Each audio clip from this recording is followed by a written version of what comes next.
समाज का नेतृत्व घिसे पिटे लोगों के पास है। सिर्फ मैं पॉलिटिकल लीडरशिप की बात नहीं कर रहा हूं। मिशन मूवमेंट चला रहे हैं। कौन सा मिशन मूवमेंट चला रहे हैं? शिक्षा बर्बाद हो चुका है, लाखों स्कूल बंद हो चुके हैं, यूनिवर्सिटी की क्या हालत है हम जानते हैं। बाबा साहब डॉक्टर अंबेडकर ने कब कहा था कि हम आरक्षण लेने वाला नहीं देने वाला समाज बनेंगे? तो जाके सवाल पूछो कि जब आरक्षण खत्म हो रही थी, जब आप सरकार को समर्थन दे रहे थे यूपीए 1 और 2 में, क्या अपने एक भी नेशनल पॉलिसी बनवाई शेड्यूल कास्ट शेड्यूल ट्राइब की भलाई के लिए? बताइए। डॉक्टर अंबेडकर कह रहे हैं कि हमारा दमन शोषण हो रहा है, तो इसकी वजह यह है कि हमें गुस्सा नहीं आता। दो कम्युनिटी जो है वो आमने सामने खड़ी, और इस तरह से जैसे लग रहा है कि शायद कल ही वो सब हो जाना है वर्गीकरण। सुप्रीम कोर्ट का जो ऑर्डर था 1 अगस्त का, उसको जो हमने पढ़ा है थोड़ा बहुत, उसके हिसाब से बहुत सारा टर्म्स एंड कंडीशन है। पहले आप आंकड़े लाओ, जाति जनगणना कराओ, किस जाति की संख्या कितनी है, किसका प्रोपोर्शन कितना है।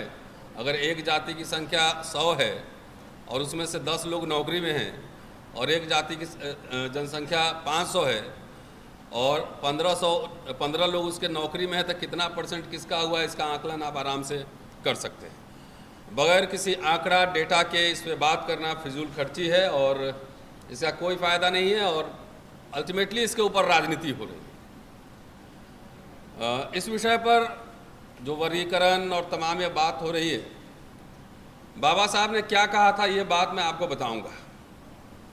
कि ये आरोप उनके ऊपर भी लगता था कि सारा महार खा गए। जैसे आजकल टर्मिनोलॉजी चला हुआ है कि यादव जाटव खा गए सब, कि जैसे कहीं बर्गर रखा हुआ है और गए और यादव बेटा इधर आ जाओ, जाटव बेटा इधर आ जाओ, ले खा लो। हाँ, ऐसा कुछ सिस्टम है। लोगों को भी पता नहीं है कि जो लोग प्रोटेस्ट कर रहे हैं, जो लोग लड़ रहे हैं, वो कितना प्रताड़ित होते हैं। बाबा साहब के ज़माने में भी था, आज भी है और आने वाले दिनों में भी रहेगा। जो लोग लड़ते नहीं हैं वो संघर्ष की परिभाषा क्या जाने। तो ऐसे काम ऑनेस्ट लोग ही चलाते हैं। हम लोगों ने एक रोस्टर की लड़ाई लड़ी थी। राजेंद्र पाल गौतम साहब यहाँ बैठे हुए हैं, सूरज जी बैठे हुए हैं, अनिल जैन साहब भी शायद। मैं तो ऑलरेडी नौकरी में था, सूरज जी नौकरी में थे और राजेंद्र पाल गौतम जी मंत्री थे। तो उस हिसाब से तो हमें लड़ने की ज़रूरत नहीं थी। वो रोस्टर जिससे लाखों लोगों का भला होगा, या हो रहा है हजारों लोगों का, जो SC ST OBC के लोग नौकरी कर रहे हैं या पा रहे हैं यूनिवर्सिटीज़ में, उसके लिए कुर्बानियां हम लोगों ने दी हैं। हम लोग लड़े हैं, नौकरी में रह के लड़े हैं।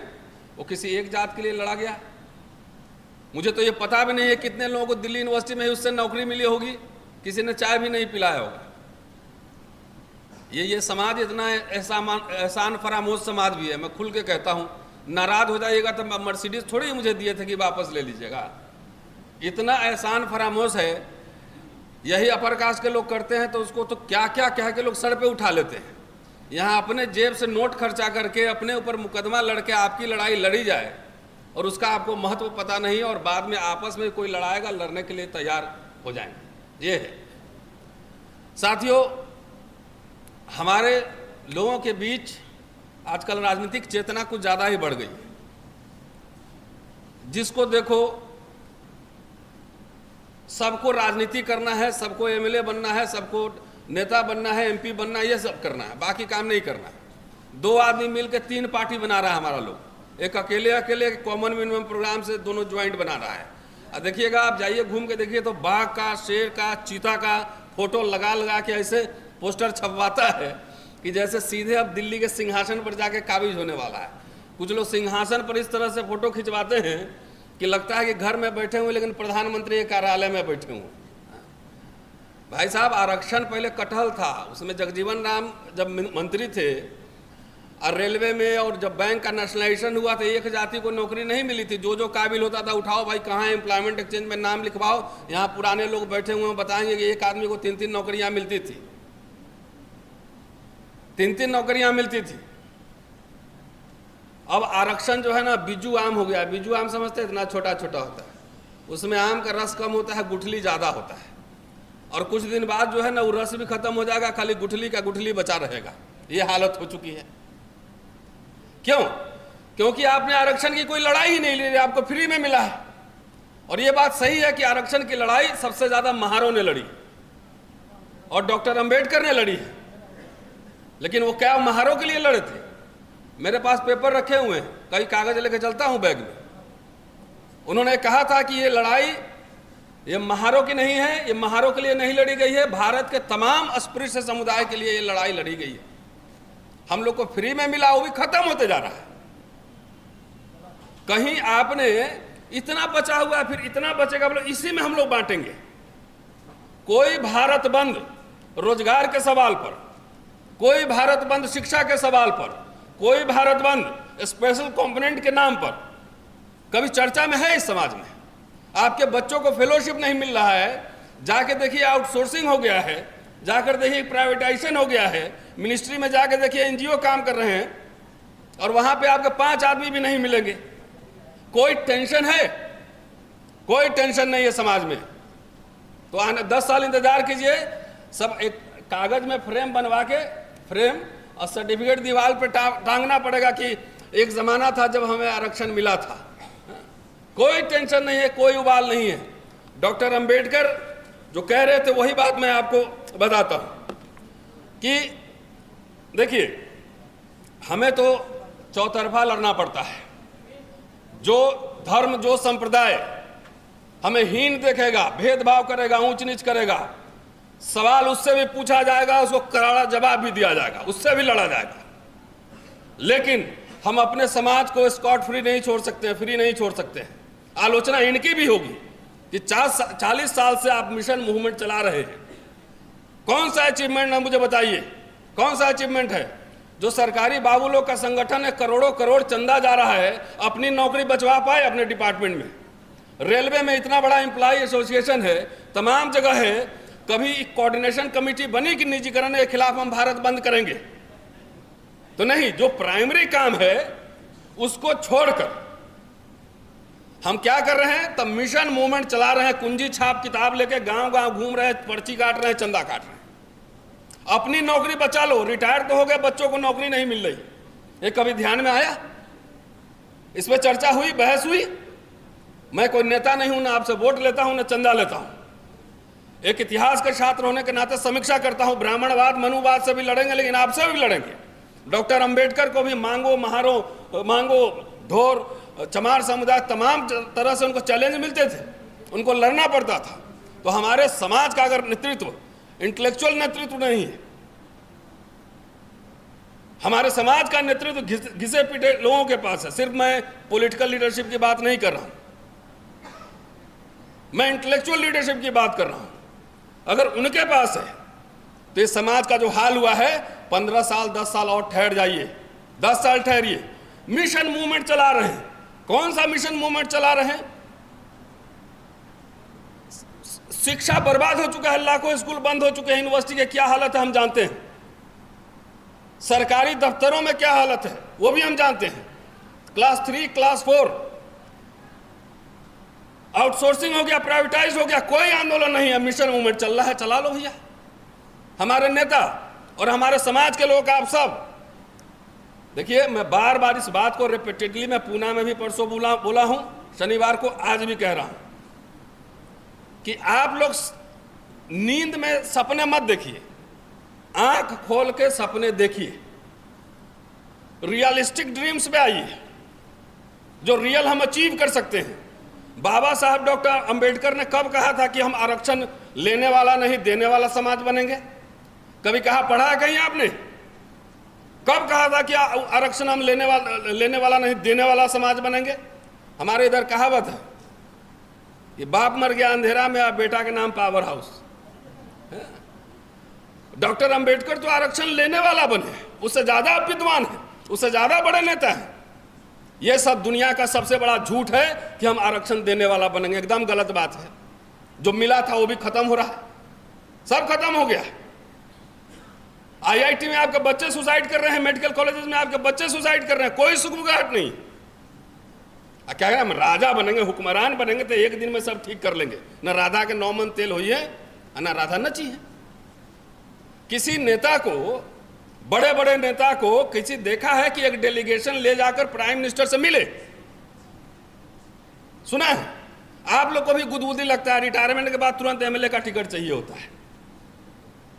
कभी जाके पावर स्ट्रक्चर के साथ जो लुटियन जोन में एलीट बैठता है ना, जो जिमखाना क्लब में, मैं कभी कभार जाता हूं उधर, वो आप लोग को देख के हंसता है कि देखो फिर एक नया पार्टी आ गया, ये भी राजा बनेगा, ये भी हुक्मरान बनेगा। बोला एक काम करो, बजट में थोड़ा और काटो इसका पैसा, लेना तो अपना कर लेना।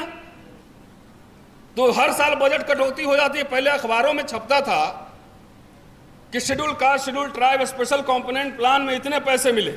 आजकल बजट जब आता है, कहीं आपको एक लाइन भी नजर आता है? एक लाइन कह रहा हूं मैं, एक लाइन। तो हमारा नेता भी, हमारा समाज भी एकदम भांग के नशे में है कि राजा बन लेंगे तब कर लेंगे। तो ठीक तो हो रहा है, खत्म हो रहा है, बन लेना राजा तब कर लेना। तो राजा बनोगे तो राज सिस्टम चलाने के लिए, पीएम बनोगे तो पूरा सिस्टम चलाने के लिए बड़ी संख्या में इंटेलेक्चुअल, ब्यूरोक्रेट, एक्सपर्ट चाहिए होंगे। बनाए एक्सपर्ट। अटॉर्नी जनरल कौन बनेगा बताओ, 5 नाम बताओ हमें। तो बेसिक फंडामेंटल काम जो जीरो से शुरू होता है, घर से, स्कूल से, कॉलेज से, यूनिवर्सिटी से, उस काम में हमारी कोई दिलचस्पी नहीं है। ये बात रूलिंग एलिट जानता है, और जानता है इसलिए आपको आपस में भिड़ा रहा है। केक का साइज बड़ा हो, नौकरियां ज्यादा हो, इसके लिए कोई हलचल है? कोई हलचल नहीं है। वो यूनिवर्सिटी से 2-4-10 लोग दिल्ली में बैठे, 10 लोग हल्ला करते रहते, उससे कोई भी माहौल बन जाए तो बन जाए। कोई हलचल नहीं है। इसलिए मैं ये कह रहा हूं, और बहुत गंभीरता से कह रहा हूं, कि आप कम से कम डॉक्टर अंबेडकर, कभी उन्होंने कहा कि मैं राजा बनूंगा, मैं प्रधानमंत्री बनूंगा, तब मैं अपने अछूतों के उद्धार के लिए काम करूंगा? कहां कहा? कहां कहा? नहीं कहा उन्होंने। वो वायसराय से मिलते थे, डेलीगेशन, साइमन कमीशन, बोरो कमीशन की बात कर रहे थे, साउथ बोरो कमीशन की बात कर रहे थे, Simon commission, round table conference जाते थे, मेमोरेंडम देते थे कि हमारे अछूतों का हमारा ये डिमांड है, हमारे पिछड़े वर्गों का ये डिमांड है। वो पूरा डेलीगेशन, ये समझिए, मैं इतिहास का छात्र हूं, मैं अनरियलिस्टिक ड्रीम्स नहीं देखता। मैं आंख खोल के सपने देखता हूं कि मैं ये अचीव कर सकता हूं, मैं 3 साल में एक किताब लिख सकता हूं। ये नहीं दावा कर सकता कि मैं कार्ल मार्क्स बन जाऊंगा, अमर्त्य सेन बनूंगा। तो रियलिस्टिक ड्रीम्स देखिए। वो जवाहरलाल नेहरू, गांधी, आजकल हमारे दलित लोग जो है ना, गांधी के हरिजन और क्या क्या दरिजन, ये सब आरएसएस संघ के स्कूल में बनता है। ये सांपनाथ है, एक नागनाथ है। तो सांप और नाग का अंतर क्या है बताओ जरा, पूछो तो अंतर नहीं बताएगा। तो सांपनाथ के जमाने में, जिसको सांपनाथ कहते हैं, बैंक का राष्ट्रीयकरण हो गया। तो कितने दलितों के बैंक थे जिसका नुकसान हुआ, जरा बताना, हाथ उठाओ। कितने दलित के बैंक थे? अगर लैंड रिफॉर्म हुआ, प्रीवी पर्स खत्म हुआ, तो कितने रजवाड़े आपके थे कि जिनका राजपाट खत्म हो गया? उससे आपको फायदा नहीं मिला। जीरो बैलेंस पे संजय जी बताइए, इंजीनियरिंग कॉलेज में आप पढ़े कि नहीं पढ़े? 300 रुपए में पढ़ते हैं हम लोग, 1000 रुपए में दिल्ली यूनिवर्सिटी में पढ़े हैं। 1000 महीना में हॉस्टल भी, रहना भी है, पढ़ना भी है। मेडिकल कॉलेज में आपके बच्चे फ्री में पढ़ते थे, आप पढ़े होंगे। ऐसा कैसा एहसान फरामोश हो सकता है जो आंख बंद कर ले सीधा? आज एक बच्चा का पढ़ने के लिए 30 लाख रुपए, 40 लाख रुपए लग रहे हैं। पढ़ाएंगे आप? मेरे पास रोज 5 फोन आता है कि मेरे लिए क्राउड फंडिंग कर दीजिए। एक आदमी क्राउड फंडिंग करेगा, जिसको करोड़ों अरबों चंदा दी, उससे जाके बोलो यूनिवर्सिटी खोलने के लिए, मेडिकल कॉलेज खोलने के लिए। तो ये मैं आक्रोश में कह रहा हूं, ये आक्रोश में कह रहा हूं कि अनरियलिस्टिक ड्रीम्स आप मत देखा कीजिए। तो सांपनाथ के जमाने में आपकी कोई जमींदारी थी, कोई बैंक था, कोई इंडस्ट्री था, कुछ था, पानी पीने के लिए था। उसी 40-50 साल में आपके दरवाजे पे हैंड पंप लगे। कोई राजा महाराजा नहीं था, सब 10वीं 12वीं पढ़ के नौकरी में आया। उसका बेटा आईएएस बना, थोड़ा ठीक हुआ, फिर वो पढ़ा, थोड़ा आगे बढ़ा। और नागनाथ अभी जो बैठा हो ना, जिसको नागनाथ कर रहे हैं, पूरा निगल रहा है, निगल रहा है। ऐसे जो बना था मिडिल क्लास 40-50 साल में, उसको खत्म कर रहा है, क्योंकि वो समझ गया है कि इसी सरकारी स्कूल में पढ़ के ये सब हमारे जैसे लोग आंदोलन कर रहा है, सवाल खड़े कर रहा है, इसलिए पहले तो डिमोलिश करो। तो सांपनाथ, नागनाथ, एक और होता है अजगरनाथ। तो अजगरनाथ तो निगल ही गया, अब दलित के नाम पे वोट ले लिया, जाके आरएसएस बीजेपी में मिल गया। उससे जाके सवाल पूछो कि जब आरक्षण खत्म हो रही थी, जब आप सरकार को समर्थन दे रहे थे यूपीए 1 और 2 में, क्या अपने एक भी नेशनल पॉलिसी बनवाई शेड्यूल कास्ट शेड्यूल ट्राइब की भलाई के लिए? ये बताइए। जो लोग उस समय सरकार में थे वो बताएं कि पिछड़े वर्ग को लिए फेलोशिप लिया कि नहीं, फॉरेन स्कॉलरशिप। ये सवाल नहीं पूछेंगे, अपने लोगों से सवाल नहीं पूछेंगे। आपको जो मर्जी है करने के लिए आपको फ्री छोड़ दिया जाएगा, एकदम नहीं छोड़ा जाएगा। हमें सब्सक्रिप्शन नहीं बढ़ाने हैं, हमें गुदगुदी वाला भाषण नहीं करना है। मुझे पता है बच्चे हमारे कॉलेज में एक सेमेस्टर के 35-40 हज़ार रुपया, किसी में 80 हज़ार रुपये लग रहे हैं। एक बच्चा को पढ़ने में दिल्ली का खर्च 15 से 20 हज़ार रुपये मिनिमम है। मेरे 4 भाई बहन पढ़े दिल्ली यूनिवर्सिटी में, मेरे पिताजी क्लर्क थे, 1-1 हज़ार रुपये करके 4 भाई 3 हज़ार 4 हज़ार में चारों पढ़ लिया। आज एक बच्चा भी, मेरे पिताजी आज होते तो एक बच्चा भी नहीं पढ़ा पाते दिल्ली में। ये कोई बहस का विषय नहीं है। क्यों? क्योंकि हमारा पूरा ये जनरेशन स्वार्थी है, खाली अपने लिए सोचता है। आपकी आने वाली पीढ़ियां जब एक्सपर्ट नहीं बनेंगी, पढ़े लिखेंगी नहीं, तो आप राजा बन लोगे। ऐसे ही राजा के पीछे पूरा विशाल थिंक टैंक होता है। वो थिंक टैंक है? कोई थिंक टैंक नहीं है। बाबा साहब ने, मैं अब समय कम है नहीं तो मैं कुछ कोट्स करता, मैं ढूंढ के लेके आया था, है ना, कि वो वही पूरी बात थी कि कहते थे महार खा गया। उन्होंने लिखा है कि महार जाति के ऊपर स्वार्थी होने का आरोप निराधार है, कि हमने जो भी लड़ा है, हमने हॉस्टल खोला है नासिक में, हमने बहिष्कृत हितकारिणी सभा खोली है, हॉस्टल खोला है कोल्हापुर में, उसमें सभी जाति के बच्चों को पढ़ाते हैं। एक मांग बच्चा को हमने गोद लिया है, और बच्चा मिलेगा तो मैं गोद लूंगा। आजकल बहुत हंगामा चल रहा है ना, चमार वर्सेस वाल्मीकि चल रहा है। मैं यहाँ घोषणा कर रहा हूँ कि वाल्मीकि समुदाय का कोई बच्चा जो काबिल है और विदेश पढ़ने में, विदेश के किसी विश्वविद्यालय में, अच्छे विश्वविद्यालय में एडमिशन हो गया है, उसको लाइए, उसके लिए पैसा हम इकट्ठा करेंगे। आप लोग लड़ते रहो, लड़ते रहो आप। ये फंडामेंटल काम नहीं होगा। अरे 10, 20, 50 इतना, कई लोग संगठन चलाता है, रिटायर्ड लोग हैं, बाबू लोग। अरे बाबा साहब ने तो 16-19 को भेजा था इंग्लैंड में, वो सब जो है कहाँ गायब हो गए, धोखा दे दिया। तुमको पता है धोखा दिया क्या किया हो? सब लोग बाबा साहब नहीं बन सकता है, सब लोग बाबा साहब नहीं बन सकता है। उन्होंने क्या कहा? टेक्निकल एजुकेशन के लिए भेजा था, और उसमें बाबा साहब ने कहा है कि उसमें से ऐसे मिट्टी के बर्तन कुछ अधपके रह जाते हैं, उसी तरह से अधपके रह गए। उसमें से एक परिवार का मुझे पता लगा अमेरिका में है, और वहाँ जो भी जाता है अम्बेडकराइट उसका खर्चा पानी सब उठाता है, और बिना कुछ जाने हुए हवा में धोखा दे गए। अपना घर तो बना लिया। आप हर साल देखिएगा दिसंबर में मेला लगता है, पिकनिक मेला लगता है कहीं ना कहीं, है ना, पिकनिक मेला लगता है। आप लोग इतना पैसा लिए 10-10 बच्चा को पढ़ाते हैं। सरकार का भी काम है, लेकिन हमारा भी काम है। सरकार, कुछ एक नेता को मैंने सुना बोलते, अरे शिक्षा देना हमारा काम थोड़ी है, ये तो सरकार का काम है। तो अच्छा तो है, सरकार विड्रॉ कर ली, अब तुमको चंदा देने वाला क्लास भी नहीं रहेगा। बाबा साहब, सरकार तो पढ़ा रही थी, लेकिन बाबा साहब ने पीपुल्स एजुकेशन सोसाइटी खोला कि नहीं खोला? मिलिंद कॉलेज, सिद्धार्थ कॉलेज खोला कि नहीं खोला? खोला ना। तो ये ऐसे लोगों के हाथ में आपका नेतृत्व है, आपका पैसा बर्बाद जा रहा, सब मिट्टी में मिल गया। 40 साल में एक स्कूल नहीं खोल पाए। नेता इलेक्शन में नहीं बनता है। बीजेपी का नेता जो है वो सरस्वती शिशु मंदिर में बनता है।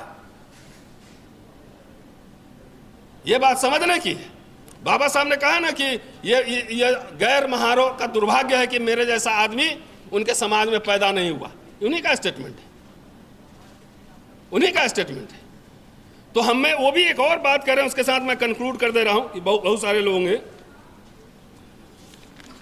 अंतिम लाइन में आपको कह रहा हूं कि इसमें पूरा उन्होंने क्रीमी लेयर पर भी बोल दिया कि लोग कहते हैं क्रीमी लेयर, सुप्रीम कोर्ट भी कह रहा है। एक एग्जाम्पल अपना दे रहे हैं कि मेरे चैम्बर के बगल में एक ब्राह्मण चाय पकौड़ी वाला था। जब तक उसको पता नहीं था कि मैं अस्पृश्य हूँ, तब तक अपने प्लेट में चाय पकौड़ी खिलाता था। और जब अखबार में फोटो छपी और पता लग गया कि मैं अस्पृश्य हूं, तो मुझे कांच के गिलास में चाय देने लगा। तो अंबेडकर के साथ हो सकता है अभी भी अस्पृश्यता जारी है, वो दिमाग में है, कह के नहीं होता है, कह के नहीं होता है। ऑफिस में आपका चेयर कहां लगेगा और कैसे लगेगा, कौन सा रूम आपको मिलेगा, कैडर में कहां आपको पोस्टिंग मिलेगी, ये सब यहां लीला चलता रहता है, ये लीला चलता रहता है। डॉक्टर अंबेडकर के अंतिम लाइन कह के मैं इस अपनी बात खत्म कह रहा हूं। कह रहे हैं वही गुस्सा जो मैं कह रहा हूं, मैं अंबेडकर पढ़ता हूं, इसलिए अंबेडकर बहुत गुस्सैल आदमी थे। उनको आक्रोश था कि कैसा समाज है जो विद्रोह नहीं कर रहा है, अमानवीय स्थिति में रह रहा 1000 साल से, लेकिन विद्रोह नहीं कर रहा है, आंदोलन नहीं कर रहा है। कहते हैं कि अगर हमने आक्रामक रुख नहीं अपनाया तो हमारा टिके रहना मुश्किल है।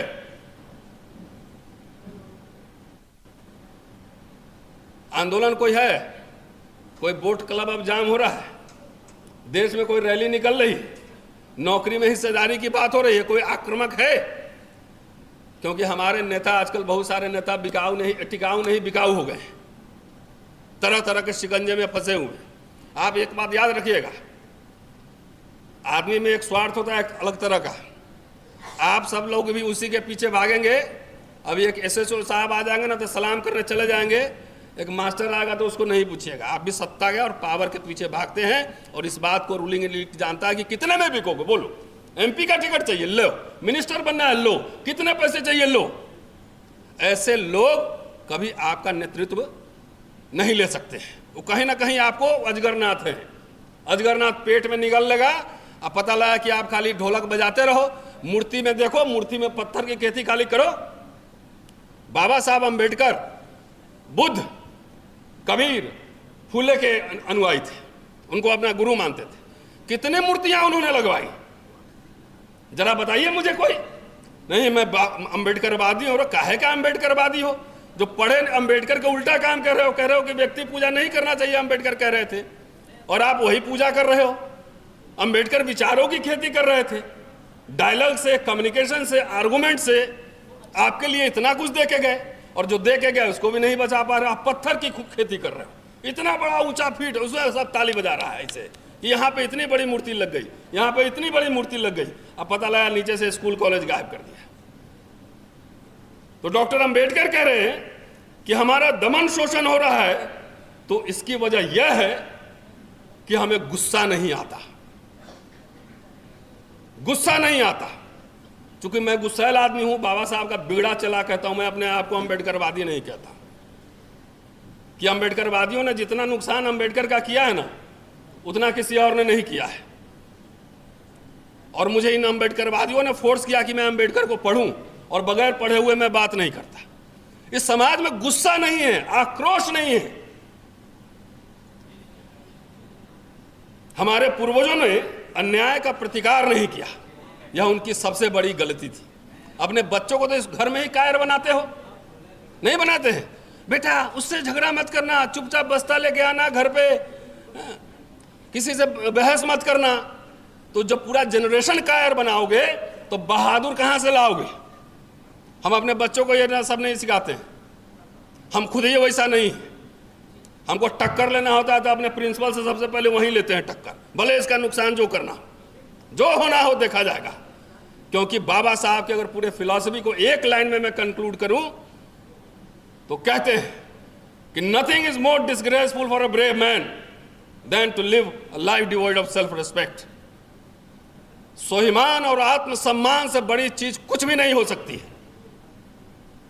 पैसा ले लेगा बोला नीचे बैठो, पोस्ट ले लेगा बोला नीचे बैठो, हम जहां भी जाएंगे कांटों की तरह चुभते रहेंगे, क्योंकि हम सवाल भी उठाएंगे, अब गड़बड़ करोगे तो करारा जवाब भी देंगे। ये समझिए। चलते चलते एक प्रेस कॉन्फ्रेंस मैंने किया था, गौतम साहब थे, सूरज जी थे। सिर्फ 2 कम्युनिटी भारत में जिसको किसी तरह का आरक्षण नहीं है, वो है दलित मुसलमान और दलित क्रिश्चियन। इसको खाली रिजर्वेशन नहीं, बाकी ब्राह्मण ओबीसी में भी है, शेड्यूल ट्राइब में भी है, ईडब्ल्यूएस में भी है, जनरल में भी है। उसी तरह से आप देख लो उठा के, ठाकुर भी कहीं ओबीसी में है, कहीं एसटी में है। बिहार में हमारे यहाँ ब्राह्मण ओबीसी में है, कुछ ब्राह्मण, उत्तर प्रदेश में भी। तो बेचारा इनका क्या कसूर है? जो दलित मुस्लिम सच्चर कमेटी, रंगनाथ मिश्रा कमेटी की रिपोर्ट आई हुई है, तो उसके लिए आंदोलन कौन करेगा? वो करेंगे? नहीं।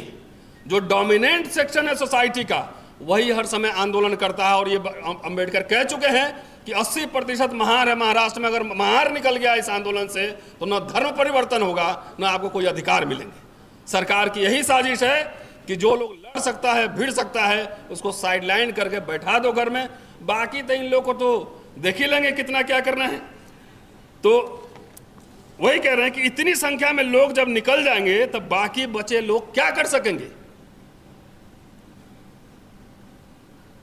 आज भी अपनी बात पर अमल करवाने के लिए इतने आंदोलन करने पड़ रहे हैं। समझिए 1927 में कर रहे हैं। आज भी जबकि यूनाइटेड है, अपनी बात मनवाने के लिए इतने आंदोलन करने पड़ रहे हैं, तब भी हमारी बात किसी के कानों तक नहीं पहुंच रही, तो फिर आप लोग क्या करेंगे? तो जब डोमिनेंट सेक्शन निकल जाएगा, जब सब लोग अभी मिल के लड़ रहे हैं, तब तो आरक्षण बचा नहीं पा रहे हैं, निजीकरण से लड़ नहीं पा रहे हैं। जब खंड खंड में बट के आपस में लड़ोगे तो ज़्यादा नहीं 10 साल, अभी मैं जीवित रहूँगा 20-25 साल, 10 साल इंतजार कर लो। ये जो सरकार सिस्टम चल रहा है ना, गले में सिर्फ टाई छोड़ेगा, बाकी कोट पैंट उतार देगा। इस बात को समझिए। शुक्रिया। जय भीम।